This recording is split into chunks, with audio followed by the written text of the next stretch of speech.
Hey everyone, Dr. D here, and in this video we are continuing on in our Hoefnagels biology textbook, chapter 4. This chapter covers energy and life. So let's go ahead and get started. Dr. D, Dr. D, Dr. D, Dr. D, Dr. D, Dr. D, Dr. D, Dr. D, Dr. D. Explain stuff. All right, welcome back. Let's go ahead and get started with chapter 4, energy of life. So what is energy? First of all, let's define it. Energy is the ability to do work, essentially to move matter. And why do we care about energy in a biology course? Well, all cells capture and use energy. Your cells require energy to grow, to move, to break down substances and build substances. Okay, some of these processes require energy. Some of them release energy, but energy is important in the cell. And in order to understand how cells work, we need to understand how cells use energy. Now, there are two forms of energy that we need to be aware of.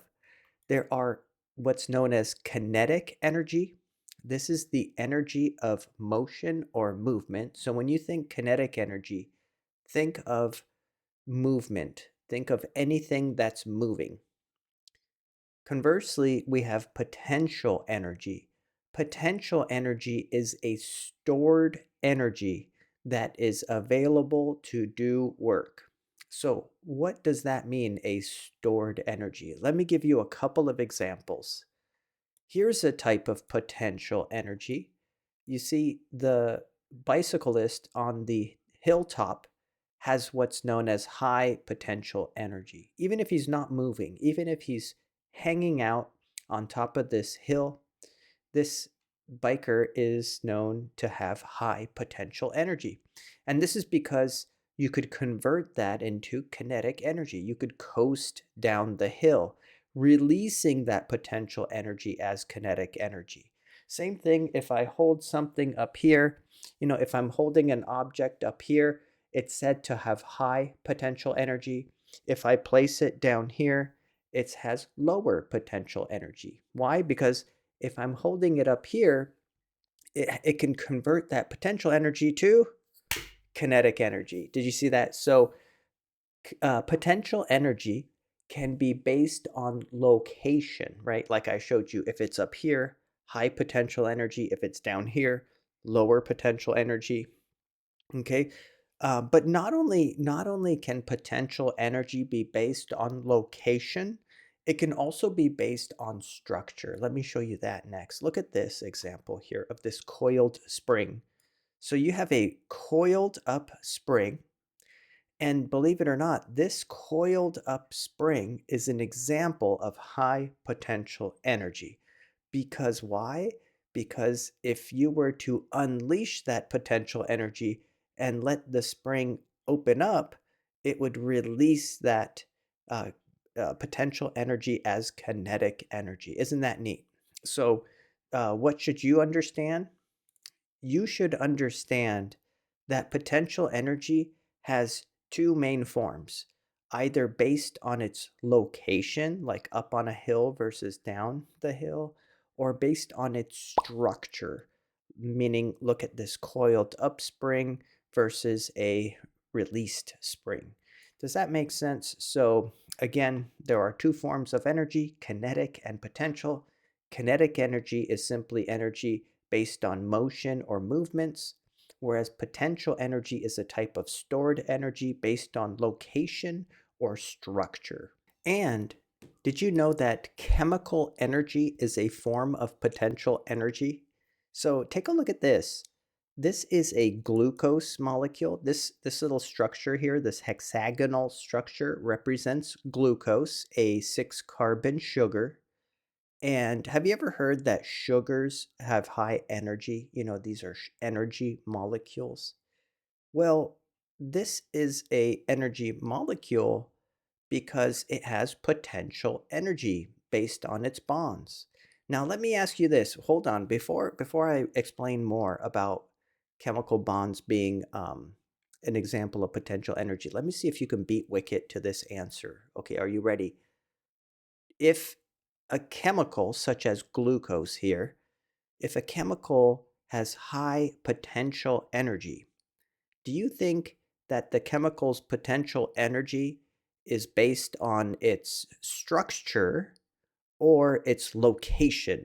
Can you beat Wicket? That's right, Wicket, who's sleeping right over there, by the way.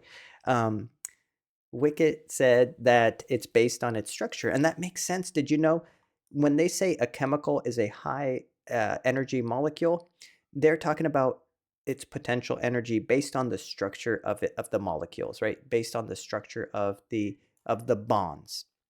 In fact, to release the energy, the cell breaks the bonds. When you break the bonds, see, boop, you break the bonds, the stored energy is released, right?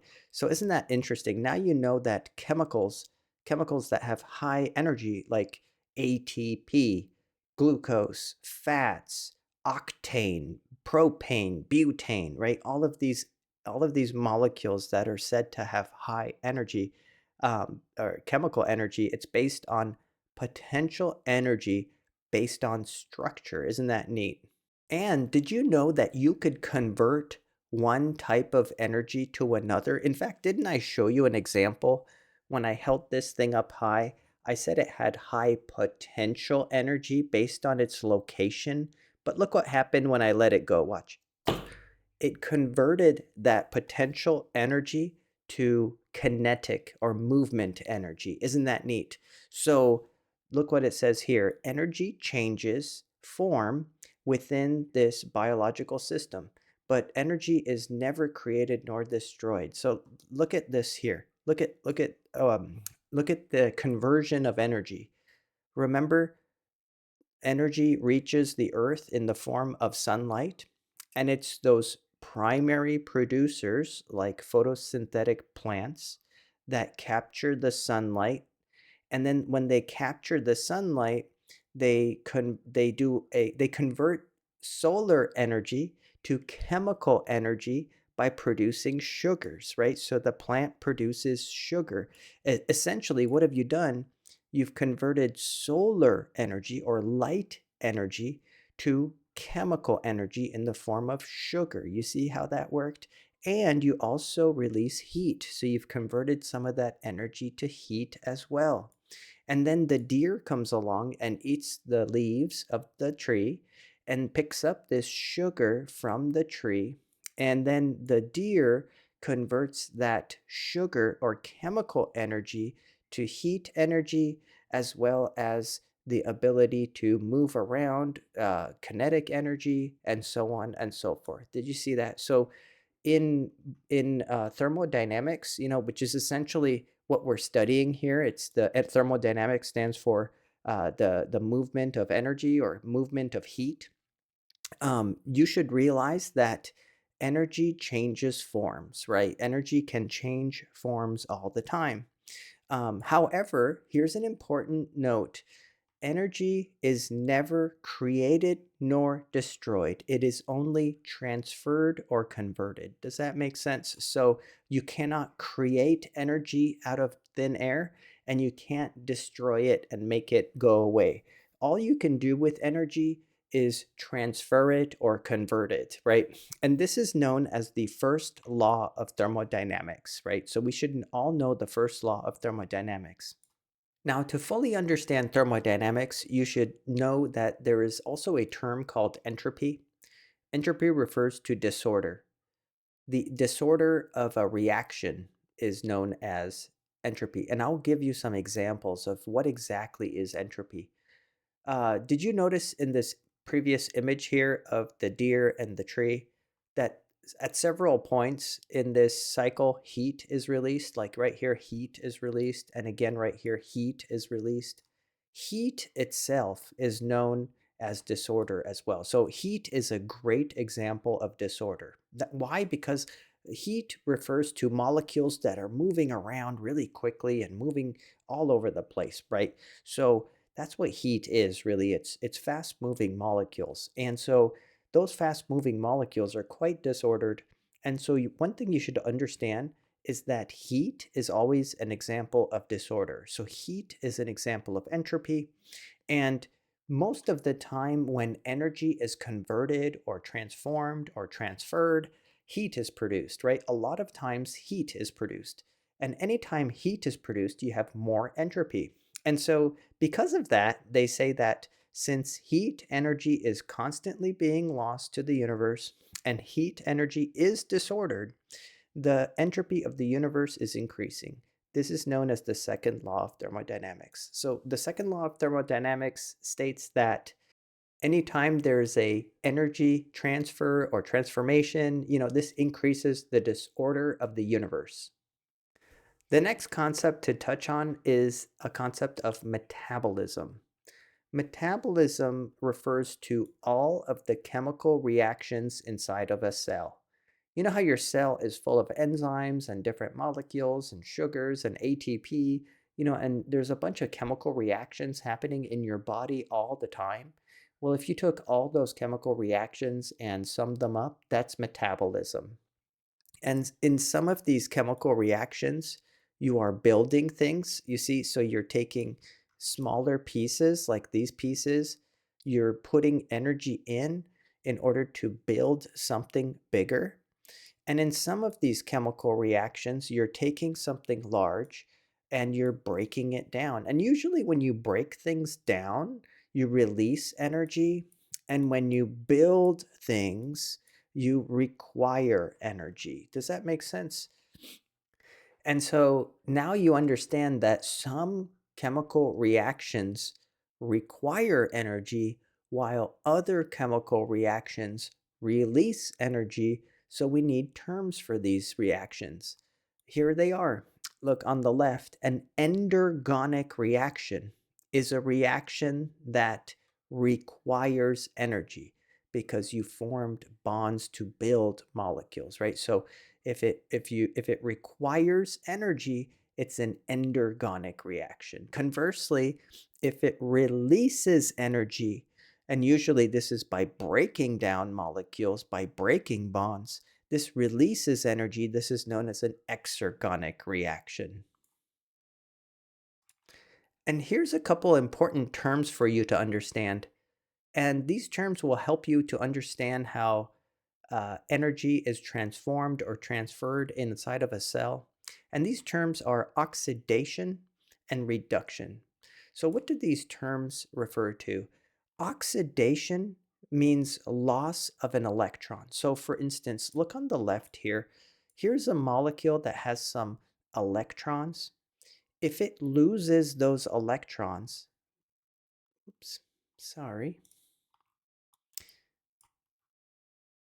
it's said to be oxidized. You see, so if a molecule becomes oxidized, it means it's lost its electrons. The electrons are these purple dots. Okay, so remember, loss of electrons is oxidized. However, if a molecule gains electrons, like this example on the right, then it's reduced. So I remember that Leo says grr. This is my funny way of remembering the difference between oxidation and reduction. Leo says grr. Leo, loss of electrons means oxidized, and grr, gain of electrons means reduced. So I remember that a lion says grr, right? So Leo says grr. And when I remember that Leo says grr, I remember loss of electron means oxidized and gain of electrons means reduced. And why do we care about this? Well, because usually when inside of cells, when energy is transferred or transformed, it in some way it required some kind of oxidation or reduction event. And how? Usually with oxidation, when you lose an electron, this is usually associated with releasing energy. And conversely, when something becomes reduced, when it gains electrons, this usually requires energy. Isn't that interesting? In fact, if you've ever heard of the electron transport chain, if you've ever heard of that inside of the mitochondria, it is actually nothing but a series of oxidation and reduction events. Oxidation, reduction, oxidation, and reduction, oxidation, reduction. As the electron transfers from an electron donor through the electron transport chain. This, you see this yellow line? This yellow line is showing you a journey of an electron all the way from the left side of this image to the right.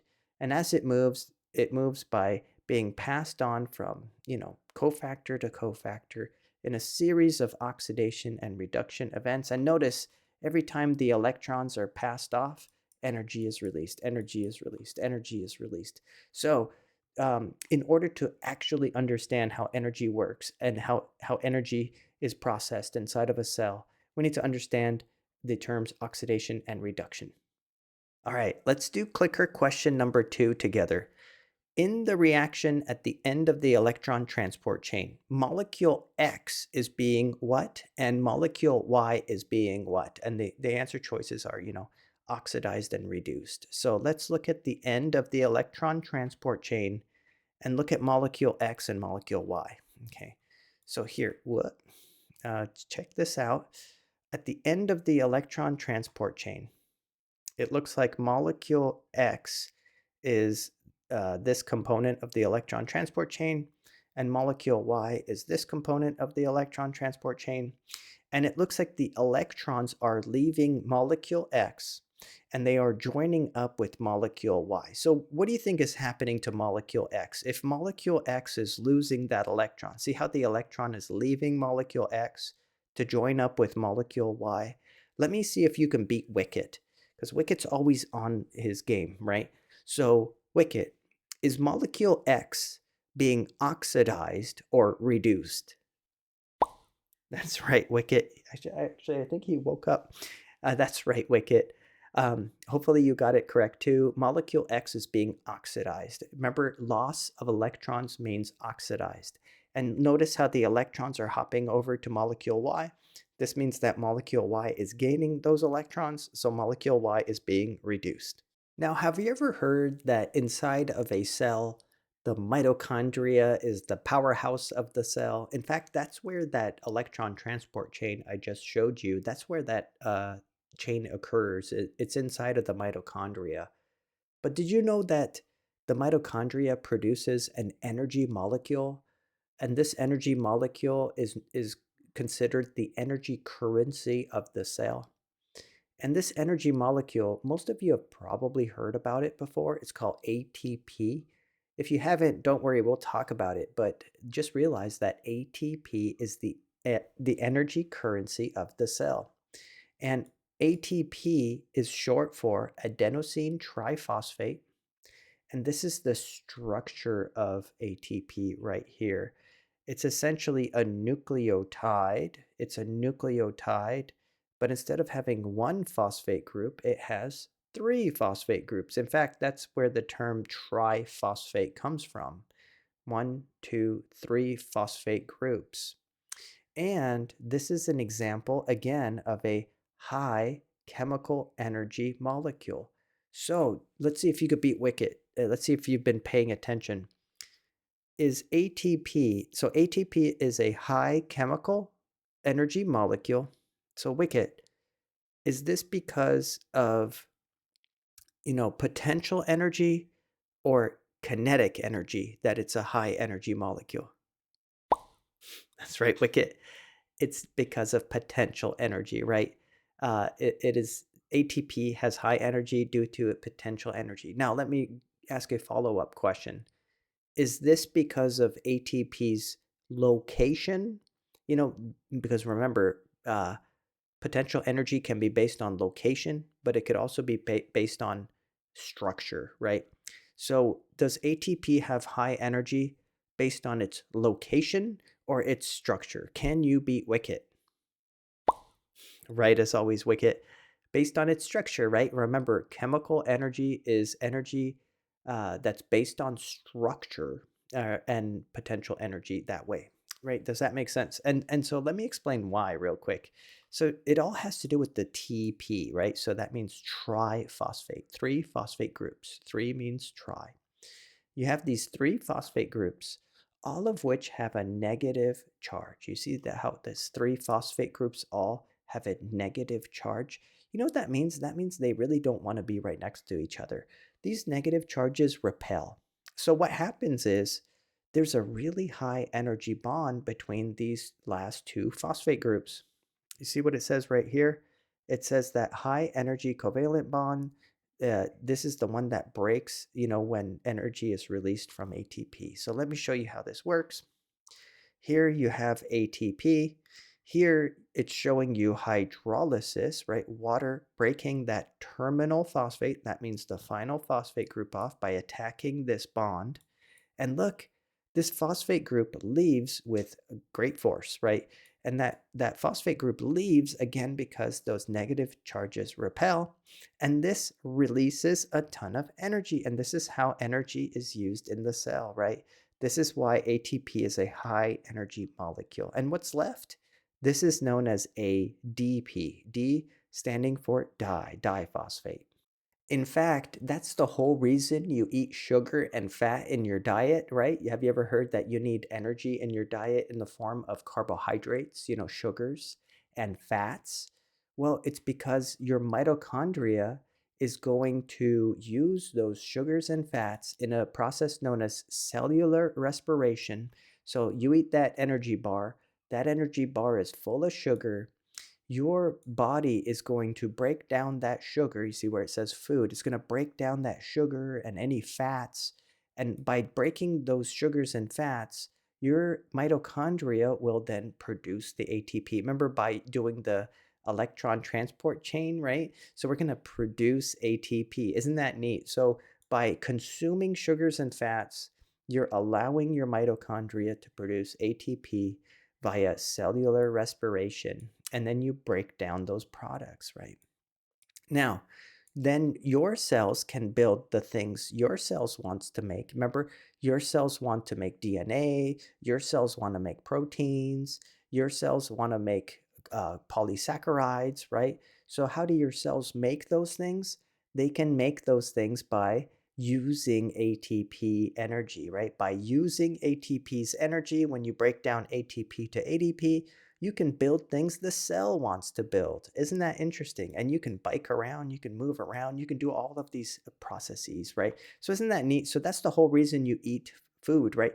Or energy in your food anyway. You're eating sugars and fats in order for your mitochondria to make the ATP, which you can then use ATP to live, right? To function.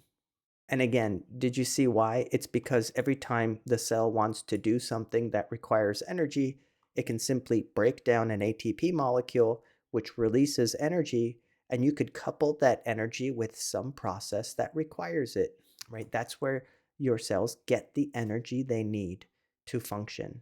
So for instance, check it out. Let's say I want to make a polysaccharide called glycogen or something. How would I link two sugar molecules together? I could link the two sugar molecules together by using ATP. See, in this image here, it's showing you how you could use ATP in order to make these polysaccharides, these polymers, right? So build things with the use of ATP. If you didn't have ATP, you couldn't build these large molecules. Here's another use for ATP. How about trying to get things in or out of the cell, right? What if I want to transport something out of the cell, even though it doesn't want to leave because it's already high concentration outside, right? Well, I could use ATP. I could use ATP to push substances out of the cell if I wanted to. So let's do clicker question number 3 together. Which reaction is likely coupled with the hydrolysis of ATP? Okay, so let's talk about this. How about DNA synthesis, building DNA? Yeah, when I'm building things, it's going to require energy, and so it's probably going to require ATP. So I'm going to say yes to that one. Number 2, or B, converting proteins into amino acids. Now look at this. This is breaking something down, And usually when you break things down, it does not require energy. In fact, usually it releases energy. So I'm going to say no to B. And then C, joining monosaccharides together, right? So that means I'm building a polysaccharide. Yeah, usually building big things requires energy. So I'm going to go with E, uh, answer choice A and C. And yes, that's the correct answer. And I hope you understand why. When you're building things, usually requires energy or ATP. And when you're breaking things down, it usually does not require energy or ATP. Isn't that neat? Now, inside of your cells, you also have what are known as enzymes. Enzymes are usually made up of protein. And what enzymes do is they speed up chemical reactions. And inside of cells, these are biochemical reactions. Enzymes are among the most important of all biological molecules. Enzymes speed up the breakdown of substances usually. So let's look at how an enzyme works. Again, I told you enzymes speed up reactions. This is known as acting as a catalyst. A catalyst is a substance that speeds up a reaction, right? And so enzymes are catalysts that speed up a chemical reaction, but they do so without being consumed. That means that they can do it over and over and over again. They don't get consumed or destroyed in the process of speeding up the reaction. So let me show you here exactly what I'm talking about. You have an enzyme here in purple, and this enzyme has an active site. That means a site on the protein enzyme where, the thing you're trying to break down binds. And that thing you're trying to break down is called the substrate. So for instance, I'm trying to break down this molecule. This is the substrate. The substrate fits into the groove, into the active site on the enzyme. And now you've formed what's known as the enzyme substrate complex, right? Because it's a complex of both the enzyme and the substrate. And then the enzyme speeds up the breaking, right, of the substrate down into products, right? So now you've broken the bond that was holding the substrate together. You've sped up its breakdown. Oh, hi, Wiki. This is Wicket. You've sped up the breakdown of that substance into products. You see, so the enzyme sped up the breakdown of this substrate. This substrate may have broken down, but it could have taken hours, days, months, years. But with the presence of the enzyme was able to break down this substrate much, much faster. And sometimes you need those reactions to happen quickly. And note that not all enzymes break a single substrate into two. In fact, some enzymes combine two substrates into one. Here's an example. Remember when we were trying to build a polysaccharide, right? These are sugars that need to be linked to one another. Well, I can use an enzyme in order to link those sugars to one another. So enzymes can be used to break down substrates, and enzymes can be used to build substrates as well. However, if an enzyme is used to build substrates, build things, then it's going to usually require energy, right? We learned that in the previous section. Oh, I just noticed too. Look at these guys. They're both in bed. This is so cute. Anyway, let's get back to enzymes. Now, enzymes, the way that enzymes work is by, something special is happening inside of the enzyme substrate complex, right? When the substrate binds to the enzyme at the active site, something special is happening in that enzyme substrate complex that to allow the breakdown to happen. And what's really happening is called lowering of the activation energy. You see this term here, activation energy. Without an enzyme, the activation energy of a reaction is quite high. With an enzyme, the activation energy of a reaction drops by a lot. So what does this mean? The activation energy is the energy required to start a reaction. And remember, without the enzyme, the activation energy is high. And think of the activation energy as like a speed bump, right? If you're driving down the road and you see a giant speed bump, you're going to slow down a lot, right? But if you are driving down the street and you see a ridiculously small speed bump, well, you might not slow down at all, right? So the size of the speed bump is going to dictate how fast you can drive over the speed bump, right? And so what enzymes do is they effectively lower that energetic speed bump, the activation energy. When an enzyme binds to the substrate, the activation energy is lowered. And the lower that activation energy goes, the faster the reaction happens.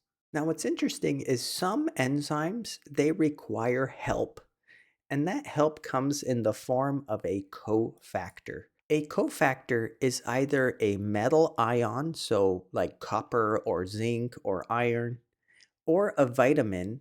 Vitamins are these organic cofactors. Um, Either a metal ion or a vitamin that binds to the enzyme. Like, look at this.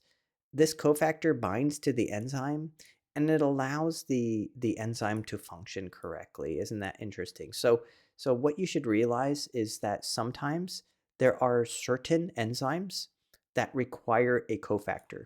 And this is why, by the way, have you ever heard that you need vitamins and minerals in your diet, right? If you look at a cereal box, it always has the vitamins and the minerals on the side. You ever wondered, like, why do I need vitamins? Why do I need minerals? Why do I need copper or cobalt or zinc in my diet? Well, guess what? That's because certain enzymes in your body require that copper, that zinc, that vitamin B, as a cofactor. And without that vitamin B, for instance, that enzyme may not work properly, and then your cell won't work properly, and then you'll come down with some kind of sickness, right? Does that make sense? Isn't that interesting?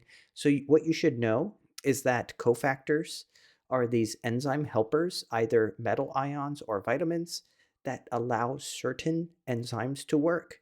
And without them, you're going to have issues, right? Cellular problems. But conversely, did you know there are small molecules that can prevent your enzymes from working too? These are known as inhibitors. Enzyme inhibition is one way to prevent unneeded reactions from taking place. So remember what normally happens? The substrate binds to the active site of the enzyme so that the enzyme can break it down. That's normal.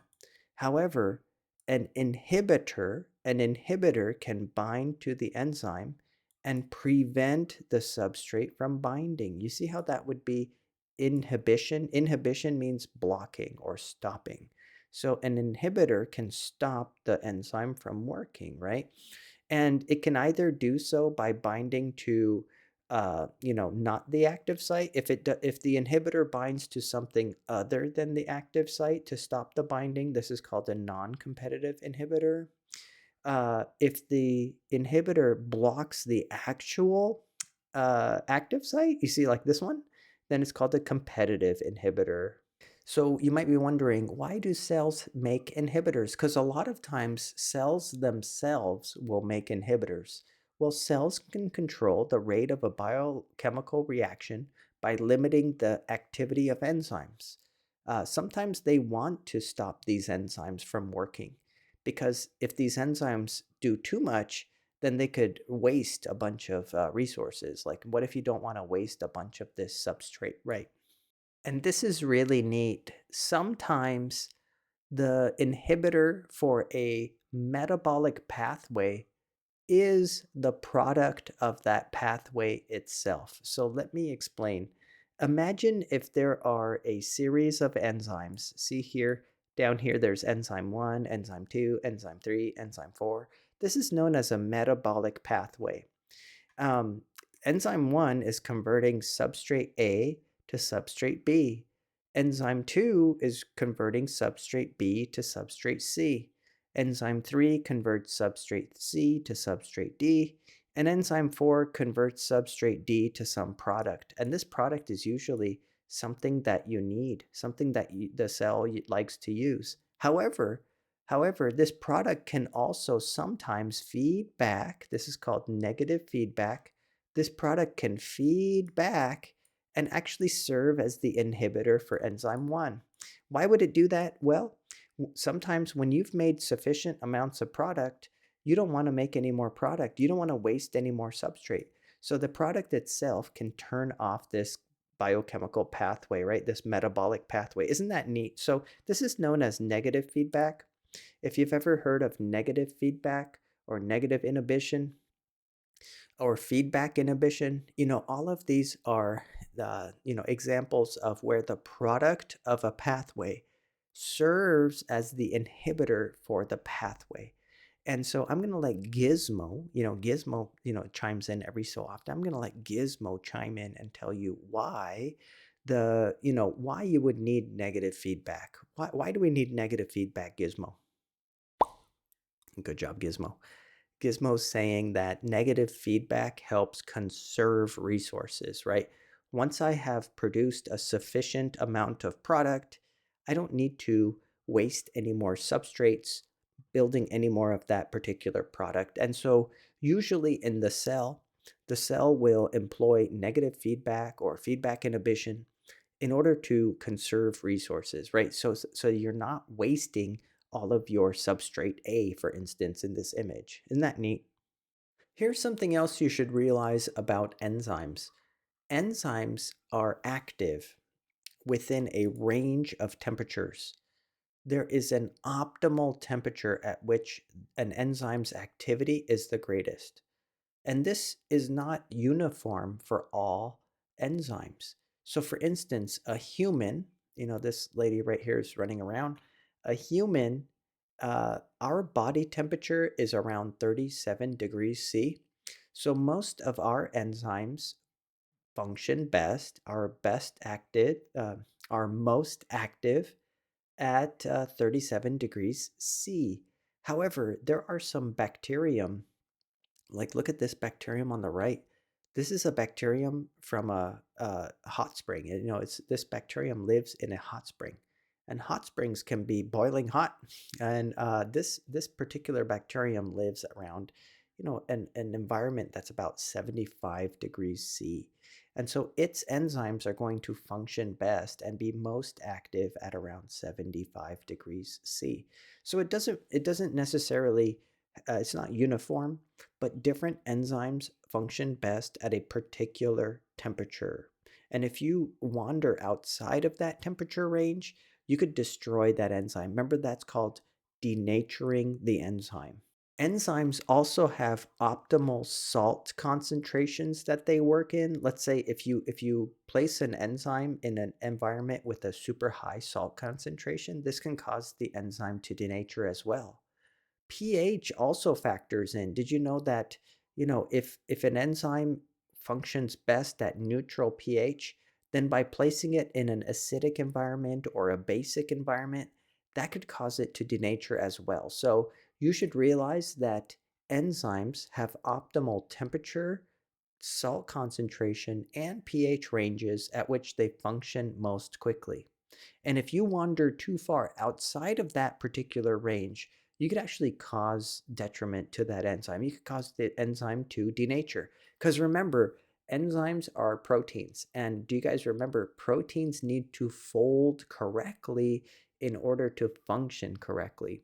And if the enzyme becomes unfolded or denatured, it will not refold, it will not renature, and you will lose the function of that enzyme. So let's do clicker question number 4 together. According to the graph, at what temperature do you predict the bacterial enzyme becomes denatured? Would it be 55 degrees, 66, 73, or 78? So let's look at this. What do you think?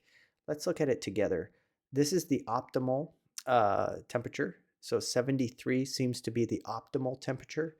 By the way, did you know if we drop way down here to 55, did you know that doesn't necessarily cause the enzyme to denature? Instead, what happens is it freezes. It stops moving because it's too cold, right? So at 55, I would say that's not the right answer, because at 55, the enzyme would freeze. It would stop moving. At 66, it would be working. At 73, it's working the best, it's optimal. But at 78, yeah, that's when you see that's the maximum temperature at which the enzyme can function. Anything warmer than that would actually cause the enzyme to denature. So I would say D, and that is the correct answer. Now, let's take a quick break time with these two, Gizmo and Wicket. Let's see what they're up to, and then we'll be right back to finish this chapter strong.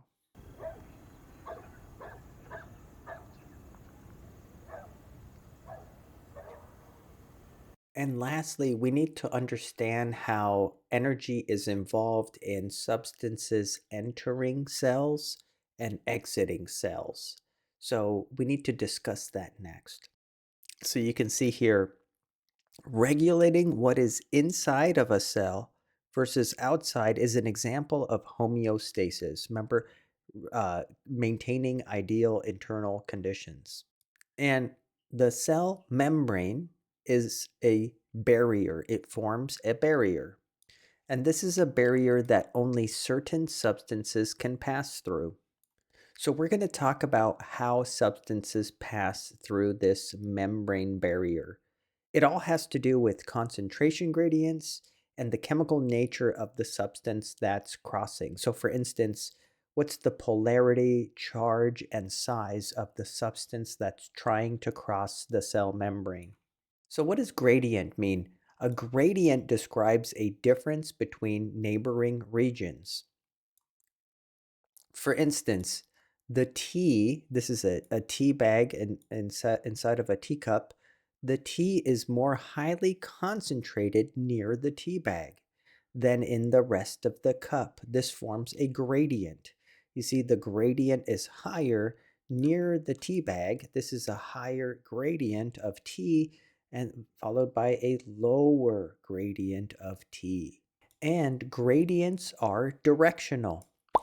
So here, the gradient is high inside of the tea bag and low outside. And so the substance, the tea, will diffuse from an area of high concentration towards low. This is known as moving down the concentration gradient. When tea diffuses from the bag into the rest of the mug, it's diffusing down the concentration gradient. By the way, do you recall these terms solute and solvent? Remember this? A solute is the substance dissolved within the solvent. So in this case, let's ask Wicket. Let's ask Wicket, are you paying attention over there? He's falling asleep. Wicket, what is the solute in this image here? That's right, Wicket. The solute are the molecules of tea, right? The tea is the solute. And so that means the solvent is the hot water, right? So the hot water is the solvent. Solvents dissolve solutes. Concentration gradients dissipate without energy input. You don't need to put energy in for the tea to go from this, where it's diffusing down its concentration gradient, to this, having the tea equally dispersed throughout the cup here. This diffusion occurs by random motion. This diffusion results in increased entropy. That means more disorder. And this happens without energy input. I did not need to provide any energy for this diffusion down the concentration gradient to occur. However, maintaining a gradient, that would require energy. If I tried to maintain that gradient, if I want to maintain the high concentration of tea near the tea bag, that would prevent dissipation. That would require energy. So now let's talk about what this has to do with a cell. So we're talking about crossing the cell membrane. This can happen in several ways. So for instance, we could have passive transport. This means transport that does not require energy down a concentration gradient through what's called simple diffusion, osmosis, or facilitated diffusion. These are three different ways things cross the membrane without requiring energy. That's what passive transport means. Passive transport means moving across the membrane without using energy. However, if we want to move across the membrane with using energy, That means we're going to move against the concentration gradient. So imagine if I wanted to move a substance from where it's a low concentration to where it's already high in concentration, that would require energy. And that would be an example of active transport. You could think of passive transport as substances moving down their concentration gradient, and active transport as substances moving against the concentration gradient and requiring energy. Active transport requires energy. Passive transport does not require energy. In fact, it releases energy. And then lastly, we're going to talk about endocytosis and exocytosis, a whole different mechanism for bringing things into the cell or out of the cell, but this is a bulk type of transport. Now, let's start with simple diffusion, which does not require energy, so it's a type of passive transport. Simple diffusion occurs when concentration gradients dissipate across a biological membrane. So you see, a substance is going from high concentration on the right side of this membrane to low concentration on the left side of this membrane. And these molecules move down their concentration gradients directly through a membrane. And again, no energy is required for this to occur. Now, one thing you should understand is that only certain molecules can do this simple diffusion, and those are small nonpolar molecules. So only small nonpolar molecules can undergo simple diffusion, can just cross the membrane with passive transport. And what are some examples of small, you should make a note of this. What are some examples of small nonpolar molecules? Well, how about O2, right? Oxygen gas. How about CO2, carbon dioxide? How about methane, CH4? These are small nonpolar molecules. So you should know that those are examples of small nonpolar molecules, and those are the only molecules, small nonpolar molecules are the only molecules that can do simple diffusion across a cell membrane. Now, let's move on to another type of movement across a membrane. Let's talk about osmosis. Osmosis, you may have heard this term before, but what is osmosis? Osmosis is passive transport. That means moving across a membrane without energy input. And specifically, it's the passive transport of water, right? So it's simple diffusion of water across a selectively permeable membrane. Okay, so you need basically water diffuses down water's concentration gradient across a membrane. Now, let me give you an example here. Here you have a tube shaped like a U. Okay, here we have a tube shaped like a U. And notice that in the center of the tube, there's this purple dashed line. And if we take a close-up look at that purple dashed line, you can see something interesting. We can see that there are pores in this dashed line. So this dashed line represents a selectively permeable membrane. And this membrane allows, certain substances to cross from one side of the U-shaped tube to the other. And in this case, I want you to take a close look. It looks like only water is able to cross this membrane. See, this is a water molecule, and it looks like it can cross this membrane. However, look at this larger solute. This solute molecule is too large to cross the pores, right? Too large to cross the membrane. So when this happens, only water can cross this membrane, so this is known as osmosis. Osmosis is when water diffuses across a selectively permeable membrane. So it's the diffusion of water. It's the passive transport of water, right? Specifically, that's what osmosis refers to. So take a look here. I want to ask you something. Take a look here. What happens here is that you have water, these little red dots, and you have solute, which are these blue and green structures. You have a higher concentration, look what it says here, a higher concentration of solute on the right side and a lower concentration of solute on the left side. Now, if the solute could cross the membrane, right, which it can't, if the solute could cross the membrane, then the solute would move from where solute is high in concentration on the right side of the tube to where solute is lower in concentration on the left side of the tube, right? Do you remember that's called diffusion, the movement of a substance from a high concentration to low down its concentration gradient. However, let me ask you this, and let me ask you if you can beat Wicket. Wicket, can the solute diffuse across this membrane? That's right, Wicket. It cannot cross against this membrane. It can't cross this membrane. Why? This membrane, remember, the pores are too small to allow the solute to cross.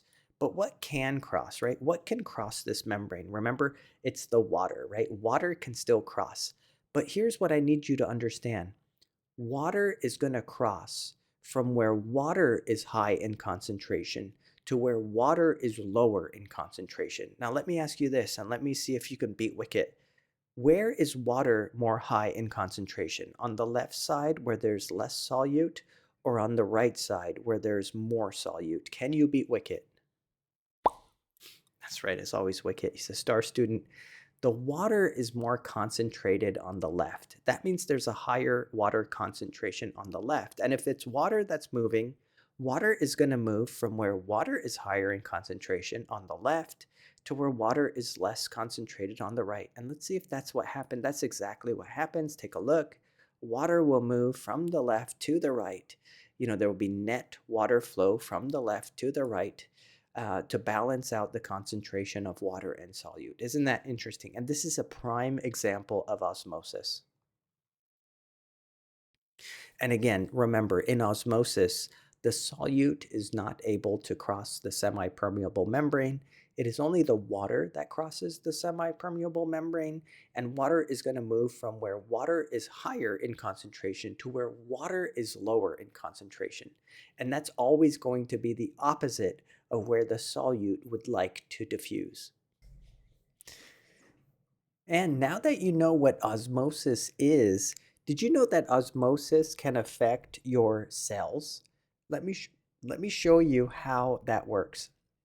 Here you can see a blood cell. This is an animal blood cell here in this image on the left.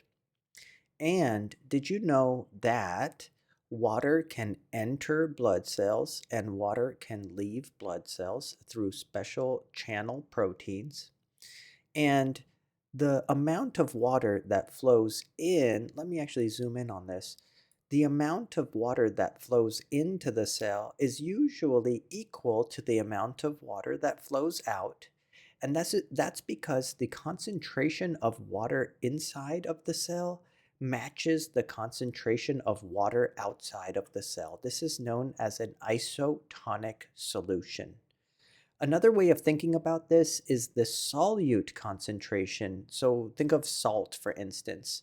The solute concentration inside of the cell matches the solute concentration outside of the cell, and that's why the water concentration inside and outside are equal. And so for every one water molecule that enters, about one water molecule leaves, and so there is no net flow of water into the cell. There is no net flow of water out of the cell. And that's what an isotonic environment is. In an isotonic solution, the water is not, accumulating in the cell, nor is it exiting the cell. And in fact, our animal cells, your cells, my cells, animal cells prefer isotonic solutions. They prefer this state. Now, however, what if I placed this blood cell in an environment, right? A solution that's pure water, for instance, pure water. Well, that would mean that there's a higher water concentration outside of the cell, right? Because think about it.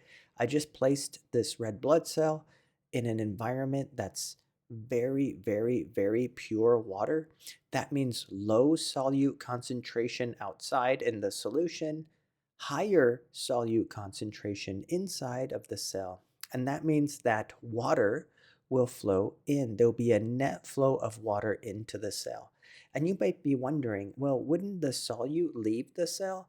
Well, the solute's trapped inside. Remember, the membrane is selectively permeable. So, yes, you're right. The solute wants to also leave the cell. However, this is an osmosis problem, and so water will flow in. Only water can cross the membrane. I hope that makes sense. The solute's not going anywhere. So again, this is known as a hypotonic solution or a hypotonic environment. This is a solution or environment that has a lower solute concentration and therefore a higher solvent or water concentration than inside of the cell. And so let me see if you can beat Wicket. In a hypotonic environment, which way does water flow in a net fashion? That's right, Wicket, into the cell. And that's why this blue arrow is so much thicker.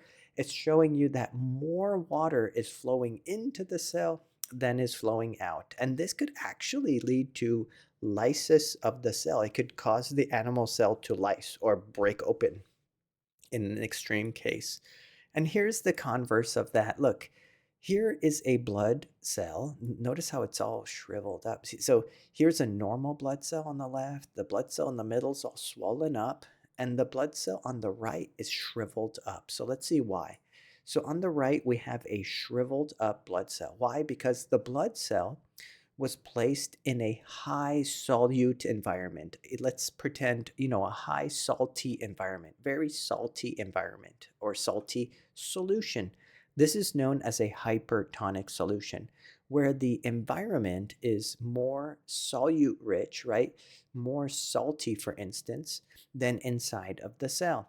And remember, it's not the solute that enters the cell or leaves the cell, it's the water. So in this case, let me ask you this. If you're in a very salty environment and water is what's going to move, where is the water more pure? Because water is going to move from where water is more concentrated or pure to where water is less concentrated and less pure. So let me ask you this. Can you beat this guy right here? Can you beat Wicket? Wicket, you got to be on your game here. Can you beat Wicket? Where is the water concentration more pure, more concentrated in a hypertonic solution? That's right, Wicket. That's right. It's inside of the cell. So the water concentration in a hypertonic solution is more concentrated inside of the cell and less concentrated outside of the cell. And that's why the water will flow outside of the cell. And that's why you have the big blue arrow flowing outside of the cell, resulting in a shriveled up cell. Right, Wicket? Good job, Wicket. All right. So I hope that makes sense. Now, what's interesting is for plant cells, you actually have something different. Plant cells actually prefer hypotonic environments. Plant cells prefer water rushing into the cell because they prefer water concentration higher outside, water rushing in, building pressure inside of the cell. In fact, this is known as turgor pressure. This is when the plant cells are high in concentration or pressure, I should say, high pressure. And that's due to the hypotonic environment. So what should you know? You should know that animal cells prefer an isotonic environment for their cells, whereas plant cells prefer a hypotonic environment. Plant cells prefer water rushing into the cell. But let me ask you this. Let's see if you can beat Wicket over there. Let me ask you this. Why do you think that plant cells don't explode even though they prefer hypotonic environments? They prefer water rushing into the cell. Why do you think those cells don't just explode and lyse? That's the proper term. Why do you think? Can you beat Wicket? That's right, Wicket. It's because plant cells have a cell wall, right? So plant cells have a cell wall, and that cell wall is really tough and rigid. That cell wall prevents the plant cell from just breaking open. So yes, plant cells prefer hypotonic environments. And by the way, do you want to know my fun way of remembering what happens in a hypotonic environment versus an isotonic environment versus a hypertonic environment? My fun way of remembering this is I just think of a hippo, right? And hippos look quite swollen, like they're about to pop, right? So I think, when I think of these, I think in a hypotonic environment, my cells look like hippos, right? They look all swollen, like this red blood cell in the middle. Why would a red blood cell be all swollen? That must mean water's rushing in. Why would water rush in? Well, because the water concentration must be higher outside, which means the solute concentration is higher inside of the cell. I hope that helps.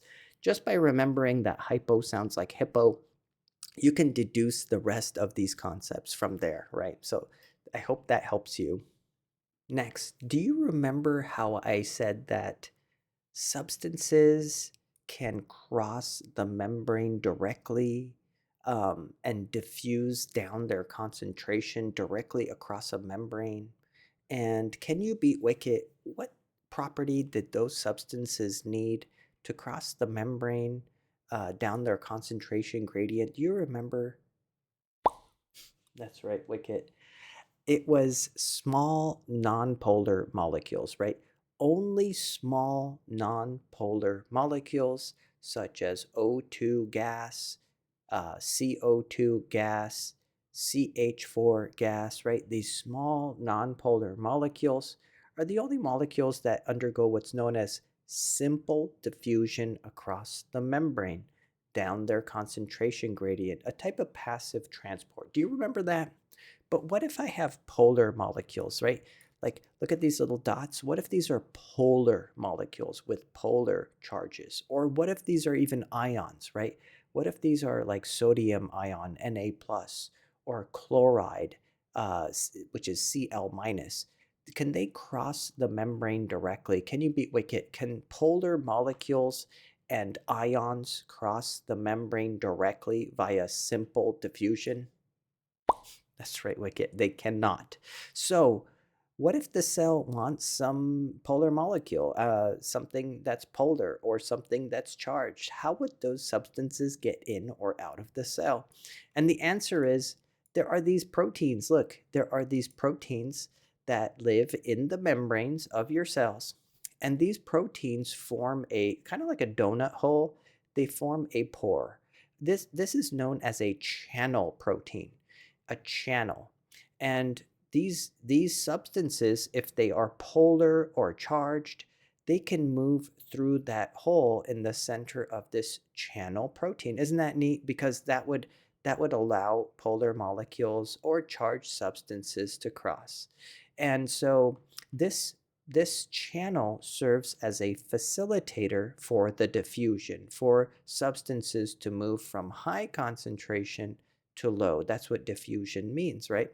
So, so in this case, because you need this channel protein and the channel protein facilitates the diffusion, this process is known as facilitated diffusion, which occurs when a membrane protein transports substances across a cell membrane.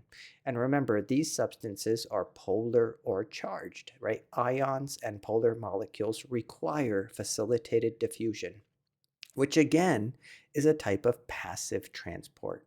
Let me ask you this, and let's see if you can beat Wicket.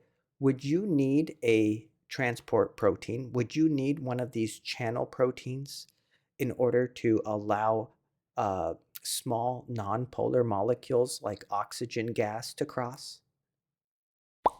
No, that's right, Wicket.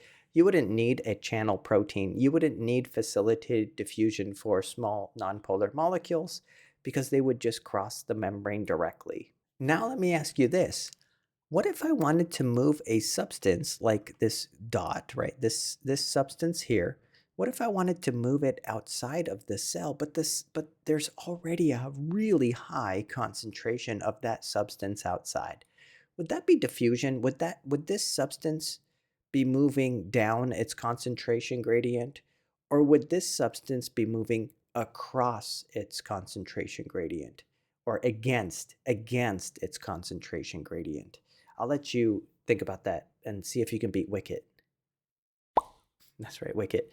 This substance looks like it wants to move against the concentration gradient. And if that's true, that's not going to be passive, is it? It's going to require energy. And sometimes cells do want to kick out substances against the concentration gradient, But guess what? That's not going to just happen spontaneously. That's not going to happen passively. In this case, why not use an ATP molecule? Remember, ATP is the energy currency of the cell. I can use ATP in order to force that substance against the concentration gradient, right? So I can use the breakdown of ATP to ADP to produce the energy required to kick that substance out of the cell. Isn't that neat? And this is known as active transport. Remember, this is not passive transport. This is active transport. Active transport occurs when membrane proteins use cellular energy, like ATP, to transport substances across the cell membrane. This type of protein, this protein right here, instead of being called a channel, they call it a pump, right? Because it's active, right? Pump suggests that something active is happening, and the substances are moved against their concentration gradient from low concentration to high. And now the last concept in this chapter involves what's known as bulk transport. This is when we want to either bring bulky items into a cell or take bulky items and remove them from the cell. This is bulk transport. Now, this term here, endocytosis, refers to bulk import into the cell.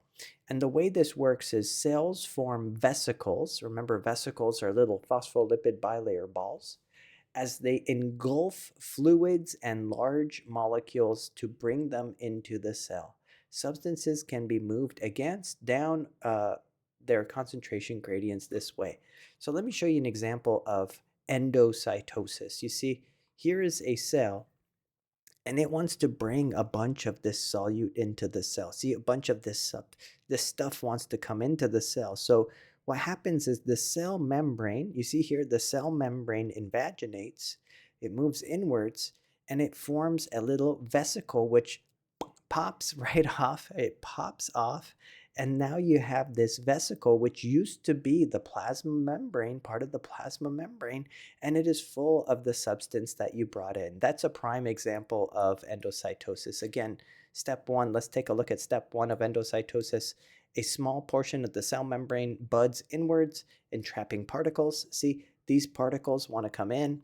The cell membrane invaginates, and then a vesicle forms. A vesicle means the cell membrane forms a little ball, right? A little phospholipid bilayer ball, inside of which you have all these substances that you're trying to bulk import. Notice how this doesn't require a transport protein or any of those channel proteins. It's not simple diffusion. It's not facilitated diffusion. It's actually import of bulk substances through a vesicle. Isn't that neat? So inside of here, you have all these substances you want to bring in, and then that pops right off as a vesicle. See, and this vesicle is made up of a phospholipid bilayer that used to be part of the plasma membrane of the cell, and now you've brought in a bunch of substance, right? So you see how this is called bulk import? You brought in a bunch of solute. You brought in a bunch of stuff. In fact, here's a white blood cell eating a yeast cell. And this is also a type of endocytosis. See, the white blood cell is in yellow, and the white blood cell is literally wrapping its membrane around this yeast cell in orange, and it's going to engulf it. It's going to bring it in as a vesicle inside of a vesicle. Isn't that neat? Now, if endocytosis is bulk import via vesicle, then exocytosis is bulk export via vesicles. So again, vesicles are needed here. See, take a look at this cartoon. In this case, you have a vesicle, and that vesicle is inside of the cell. It might be full of waste. These orange dots might be waste that needs to be expelled out of the cell. But you know what? It doesn't have to be waste. Like, this could be a hormone that the cell is trying to release into the blood. It could be a signaling molecule, or it could be something important, actually. But either way, we want to release all of them at once. What do? The vesicle moves to the plasma membrane. And here's something really interesting. When the vesicle touches the plasma membrane, it actually fuses with the plasma membrane, releasing everything outside. So let me show you how this works. Look at this. So again, take a look at this. In exocytosis, remember this means bulk export, You have a vesicle. This vesicle is already inside of the cell, and this substance can be, like I said, waste or hormone. But we want to release it out of the cell, right? So this vesicle moves to the cell membrane of the cell, right?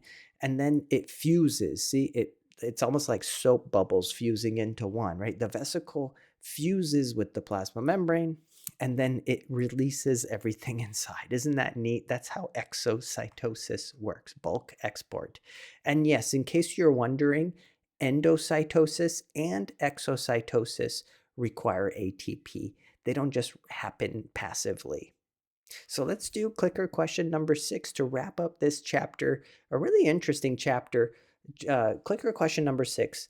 This solute is blank and its transport blank require ATP. So let's take a look.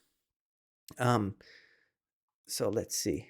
This solute, look, it looks like this solute, these dots, are going into the cell. And it looks like they're going from high concentration of dots to low concentration of dots. But look at this, they're going through a transport protein.